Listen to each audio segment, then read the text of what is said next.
Friends, welcome to our channel. Latest ఎపిసోడ్లో ఏం జరగబోతుందో ముందుగానే తెలుసుకుందాం. ఫ్రెండ్స్, డైలీ సీరియల్ నోటిఫికేషన్ కోసం ఛానల్ని సబ్స్క్రైబ్ చేసుకోండి ఫ్రెండ్స్. అండ్ పక్కనే ఉన్న బెల్ ఐకాన్ని క్లిక్ చేసి ఆల్ ఆప్షన్ని సెలెక్ట్ చేసేయండి. ఇక మనీషా సరియు ఇద్దరు కూడా మీడియా వాళ్ళని ఇంటికి తీసుకొని వచ్చి పరువంతా తీయాలని ప్లాన్ అయితే చేసుకుంటారు కదా. ఈ ప్లాన్ని దేవయానికి చెప్పంగానే, మనీషా, ఇది సక్సెస్ అవుతుందంటావా? దీని మూలాన నాకు లాభం జరుగుతుందో నష్టం జరుగుతుందో అని చెప్పేసి అంటూ ఉంటే, అయ్యో ఆంటీ, మీకెందుకు ఆంటీ నష్టం జరుగుతుంది? ఏదైనా అయితే మీకు వివేక్ పేరు మీద ఆస్తి వస్తుంది. మీకు కావాల్సింది ఆస్తే కదా అని చెప్పి అనగానే, అవును మనీషా, నా చేతికి మట్టంటుకోకుండా ఆస్తి వస్తుంది, ఇంతకు మించి నాకేం కావాలి అని చెప్పేసేసి వీళ్ళల్లో వీళ్ళు మాట్లాడుకుంటూ ఉంటారు. ఇదిలా ఉండగా లక్ష్మి, మావయ్య గారు కాఫీ తీసుకోండి అని చెప్పేసి కాఫీ ఇస్తూ ఉంటుంది. అనుకున్నట్టుగానే మీడియా మొత్తం కూడా లక్ష్మి ఇంటికైతే వచ్చేస్తారు. ఎవరు మీరంతా కూడా ఇలా మైకులు కెమెరాలు పట్టుకొని సరాసరి మా పర్మిషన్ లేకుండా ఇంట్లోకి వచ్చేసారేంటి అని చెప్పేసి జయదేవ్ అంటూ ఉంటాడు. మీ ఇంట్లో ఏం జరుగుతుందో 4 గోడల మధ్యలో మీరు ఏదైతే ఎవరికీ తెలియకోకూడదు అనుకుంటున్నారో అదంతా కూడా బయట సమాజానికి ప్రజలందరికీ తెలియపరచాలని ఇక్కడికి వచ్చాం అని చెప్పేసి అనగానే, మిత్ర, వాట్? బయట వాళ్లకు ప్రపంచానికి తెలియచేయాలా? మా ఇంట్లో అంత రహస్యాలేమీ జరగటం లేదు అని చెప్పేసి అనగానే, జరుగుతున్నాయని నిరూపిద్దామని వచ్చాం సార్. మీ ఇంట్లో ఆస్తి తగాదాలు మొదలైనవి. అన్నదమ్ముల మధ్య, అక్క చెల్లెల మధ్య ఆస్తి తగాదాలు ఉన్నాయా లేవా అని అనగానే, చూడండి మిస్టర్, అలాంటి గొడవలేమీ మా ఇంట్లో జరగటం లేదు అని చెప్పేసి జయదేవ్, మిత్ర, వివేక్ అందరూ కూడా చెప్తూ ఉంటారు. ఈ లోపల జాను, ఎందుకని చెప్పేసి అబద్ధాలు ఆడుతున్నారు మీరందరూ కూడా అని అనగానే, అంటే ఏంటి మేడం, ఈ ఇంట్లో గొడవలు జరుగుతున్నాయా? మీరు నోరు విప్పి మాట్లాడారంటే మీకేదో అన్యాయం జరుగుతున్నట్టే లెక్క. ఏం అన్యాయం జరుగుతుంది మేడం అని అనగానే, ఇందుట్లో అన్యాయం చేసేది బయట వాళ్ళు ఎవరో కాదు, నాకు సొంత అక్కే నాకు అన్యాయం చేస్తుంది అని అనగానే లక్ష్మి ఒక్కసారిగా షాక్ అయిపోతుంది.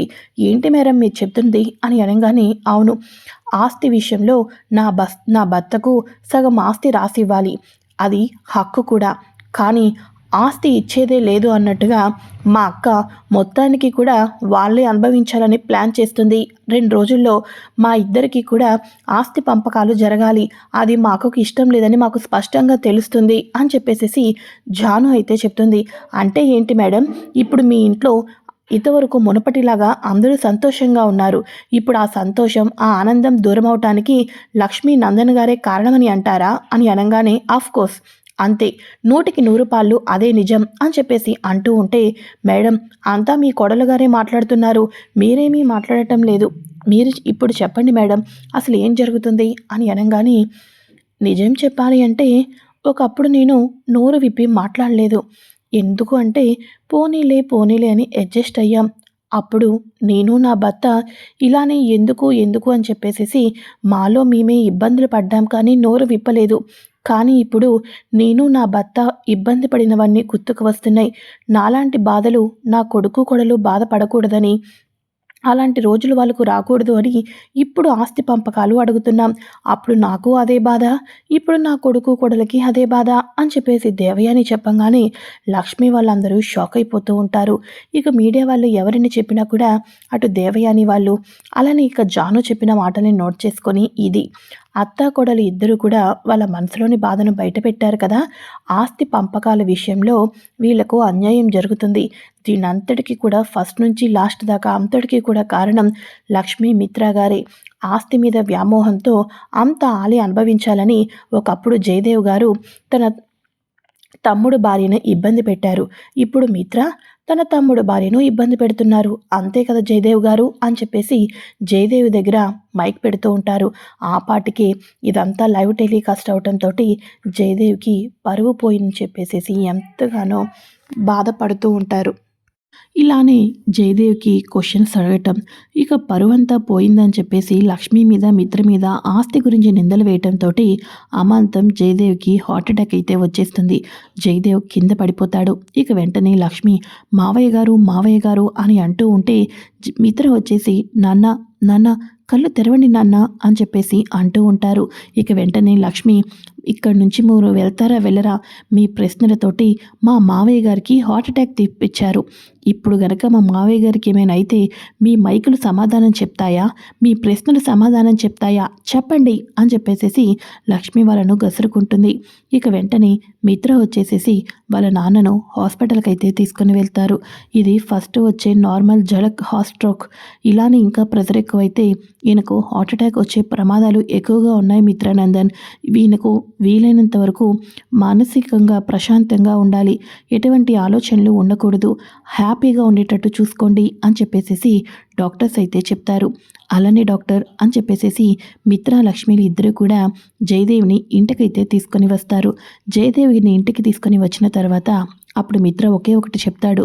నాన్న, ఈరోజు నేను నిర్ణయం ఒకటి తీసుకోవాలనుకుంటున్నాను అని అనగానే, ఏంటి మిత్ర అది అని చెప్పి అనగానే, ఏమీ లేదు నాన్న, ఆస్తి కోసం అనవసరంగా జాను అలానే ఇక దేవయాని పిన్ని ఇద్దరు కూడా నా మీద లక్ష్మి మీద లేనిపోని నిందలు వేశారు. సగం ఆస్తి కావాలి, మేము సగం ఆస్తి ఇవ్వటం లేదు అని చెప్పేసి. ఇప్పుడు ఆస్తి కాదు, మనకు పరువు ముఖ్యం. లక్ష్మి మీద అనవసరంగా నిందలు వేశారు. ఆ నిందలు తొలగేటట్టు ప్లాన్ చేస్తున్నాను అని అనగానే, ఏం చేస్తున్నావు మిత్ర అని అనగానే, యావదాస్తిని కూడా వివేక్ పేరు మీద ఇచ్చేసేసి మనం ఈ ఇంటి నుంచి వెళ్ళిపోదాం అనుకుంటున్నాను. అప్పుడే కదా మనకు ఆస్తుల మీద అంతస్తుల మీద వ్యామోహం లేదు అని చెప్పేసి మీడియాకి, ఈ సమాజానికి, ముఖ్యంగా దేవయాని పిన్నికి, జానుకి అర్థమవుతుంది అని చెప్పేసి అనగానే, చిన్నవాడివైనా మంచి నిర్ణయం తీసుకున్నవరా మిత్ర అని చెప్పేసి అనగానే, లక్ష్మికి తెలిస్తే ఒప్పుకోవచ్చు, ఒప్పుకోకపోవచ్చు. ముందు మీరు ఈ డాక్యుమెంట్స్ మీద సైన్ చేయండి నాన్న అని చెప్పేసి అనగానే జయదేవ్ అయితే సైన్ చేసేస్తాడు. ఇక మన మిత్ర కూడా సైన్ చేసేస్తాడు. ఇక మిత్ర సైన్ చేయగానే లగేజ్ అంతా ప్యాక్ చేసేస్తాడు. మిత్ర గారు, ఏంటిదంతా కూడా? చెప్తాను లక్ష్మి, చెప్తాను అని చెప్పేసేసి పిల్లల్ని, జయదేవ్ని అందరినీ కూడా బయటకు వచ్చిన తర్వాత, ఏంటన్నయ్య చెప్పా పెట్టుకోకుండా ఏదైనా ట్రిప్ ప్లాన్ చేసావా ఏంటి అని చెప్పేసి వివేక్ అంటూ ఉంటాడు. లేదురా వివేక్, నేను ఎటువంటి ట్రిప్పులు ప్లాన్ చేయలేదు అని అనగానే, మరి ఎక్కడికన్నయ్యా అని అనగానే, పిన్ని ఒకసారి ఇలా రా పిన్ని అని అనగానే, ఏంటి మిత్ర అని చెప్పేసి అనగానే, నువ్వు మీడియాతో ఒకప్పుడు మా అమ్మా నాన్న మూలాన నువ్వు బాధపడ్డావు, ఇప్పుడు నా మూలాన లక్ష్మి మూలాన నీ కొడుకు కోడలు బాధపడుతున్నారని చెప్పావు. ఇక మీరు బాధపడవలసిన అవసరం ఏమీ లేదు అని చెప్పేసి వివేక్ చేతిలోనూ దేవయాని చేతిలోనూ ఆస్తి పేపర్లు అయితే పెట్టేస్తారు. ఇక వెంటనే, ఓహో, ఆస్తి పేపర్లు పెట్టేశారనమాట, మాకు రావాల్సిన సగం ఆస్తి మాకు రాసిచ్చేశారనమాట అని చెప్పేసి అనగానే, మీకు రావాల్సిన సగం ఆస్తి కాదు జాను, నా యావదాస్తిని కూడా వివేక్ పేరు మీదే రాసిచ్చేశాను అని అనగానే మనీషా ఒక్కసారిగా షాక్ అయిపోతుంది. వివేక్ అయితే, అన్నయ్య ఏంటన్నయ్య ఇదంతా కూడా అని చెప్పేసి అంటూ ఉంటే, అవును, చెయ్యని తప్పుకి నా భార్య అనవసరంగా నిందలు పడుతుంది. అదే యావజాస్తిని ఇచ్చేస్తే నాకు నా భార్యకు ఆస్తి మీద వ్యామోహం లేదు అని చెప్పేసి ఇకనైనా మీ అమ్మ, నీ భార్య కళ్ళు తెరుచుకుంటారని ఆశిస్తున్నాను.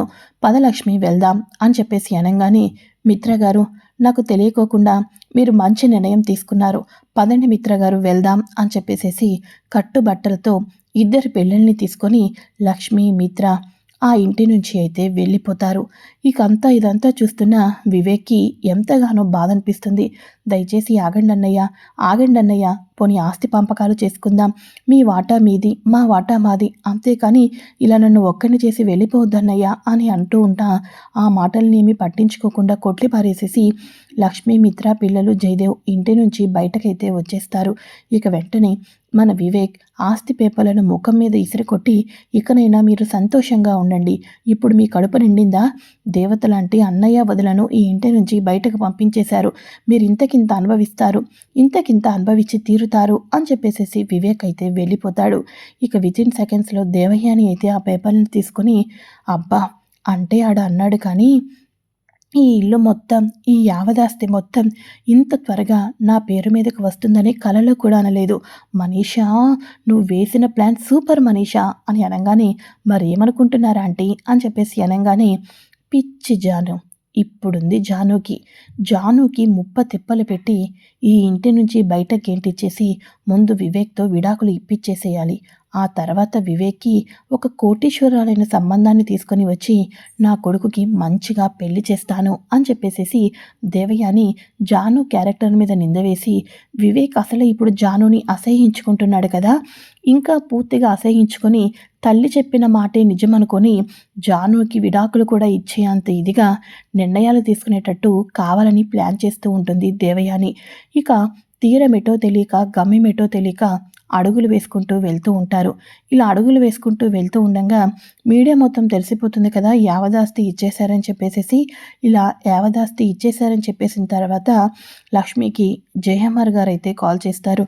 జయహమ్మర్ గారు కాల్ చేసి ఇక్కడ నా కంపెనీలు ఎన్నో ఉన్నాయి, అవన్నీ మీరే చూసుకోవాలి అని అనగానే ఇక వెంటనే లక్ష్మి అంటూ ఉంటుంది, నన్ను క్షమించండి జయమ్మర్ గారు, ఇప్పటికీ మీరు ఎంతో చేశారు, నాకు ఆత్మాభిమానం ఎక్కువ, నేను ఎవరి సహాయం తీసుకోవాలని అస్సలు అనుకోవటం లేదు, మాకు వీలైనంత వరకు మా చేతులు కాళ్ళ మీద కష్టపడి మేము ఏదో రకంగా ముందుకు వస్తాం, ఇలా మిమ్మల్ని దూరం చేస్తున్నామని మీ సాయం తీసుకోవటం లేదని దయచేసి మమ్మల్ని తప్పుగా అనుకోవద్దు అని చెప్పేసి లక్ష్మి అయితే ఫోన్ని పెట్టేస్తుంది.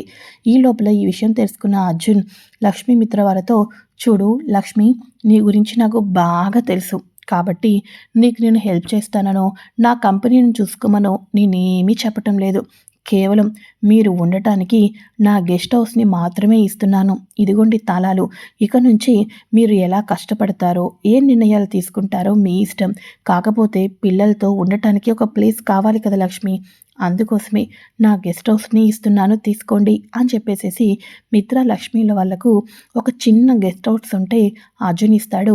ఇక స్నేహితుడు చెప్పిన మాట కాదు అనలేక లక్ష్మి అయితే తీసుకుంటుంది. అప్పుడు మిత్ర అంటూ ఉంటాడు, నువ్వు లక్ష్మికి స్నేహితుడివి, కానీ అడుగడుగున నాకు కూడా ఇప్పటిదాకా ఎంతో అండదండగా ఉన్నావు, thank you so much Arjun అని చెప్పేసేసి ఇక అందరూ కూడా అర్జున్ ఇచ్చిన చిన్న ఇంటికైతే వెళ్తారు.